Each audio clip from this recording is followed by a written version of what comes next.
All right, today we're going to talk about ball position in the chipping stroke. After playing for many years on a lot of the continents around the world in professional golf tournaments, I've seen a lot of the best chippers in the world, and one of the common threads I'll see is ball position is either middle or back in their stance. One of the reasons they're doing is to ensure, I call it ensuring contact. The further back you put the ball, the least likely it is to miss at the golf shot. This is one of the probably the most prominent things I see out of my students is they'll put the ball up in the front of their stance and their goal is to lift the golf ball up in the air.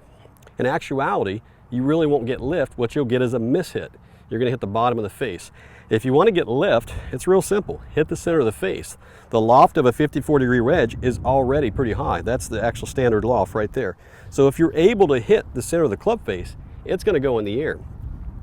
So if I have a student that's struggling with making solid contact, getting the ball in the air, I'll do a ball position drill with them. It's called right toe drill. So what they're going to do is they're going to put the ball on the right toe just to feel the concept of hitting down on the golf ball.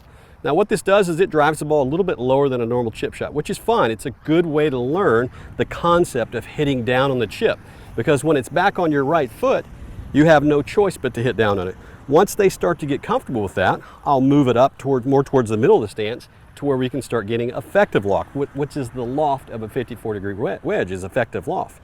Once they get the concept of hitting down on it, we move the ball up. They will still hit down on it, but what they'll notice is the ball is going to start getting up in the air a little bit more. This is the area you want to live in. That's the most controlled area, is right in the middle of the stance, so that the loft of the club is used effectively. So if you're struggling making contact, work on your ball position. Never put the ball up in your stance. Try to always keep it in the middle, if anything slightly back, to ensure that you make good contact.